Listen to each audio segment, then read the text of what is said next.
მოკლედ მეგობრებო, ესე იგი ორი დღის წინ ჩავაბარე გამოცდა თავდაცვის იარაღისა, ანუ მოკლებული არის და ეხლა მე და ჩემი მეგობარი მივდივართ თბილისში, დავივლით რამოდენიმე მაღაზიასთან და ამას შევარჩევთ ალბათ, მეც უნდა ვიყიდო და ამანაც.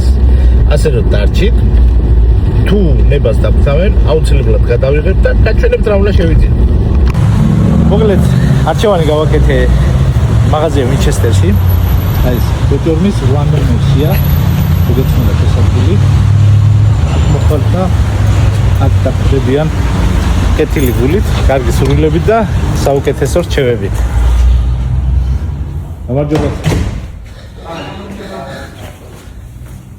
ეგ სიმართლეს ვიტყვი რომ მე უკვე არჩევანი გავაკეთე აქ და ყანახება და იმას ქენი. მე ისი არჩევანია. აი ჩვენეთიანი ორი ჭიდით. ეხლა სიმართლე გითხრა მე ეს არჩევანი უფრო ვიზუალური მომეწონა, იმიტომ რომ გამოცდილება დიდი არ მაქვს იარაღზე, მაგრამ აქ რამდენად ჩვენ ვისაუბრეთ აქამდე, მიქცეთ კიდევაც და რა უპირატესობა, აი მაგალითად აქ არის იარაღები გასილებით დაბალფასიანი. ფული დამოების მომენტი. ეს არის ამერიკული დაბალფასიანი. კი. რა უპირატესობა აქვს? ну ამერიკული პირველი ჩეთროპოზე განსხვავებით ხარისხი უფრო უკეთესია, დაფერვალი უფრო უკეთესია.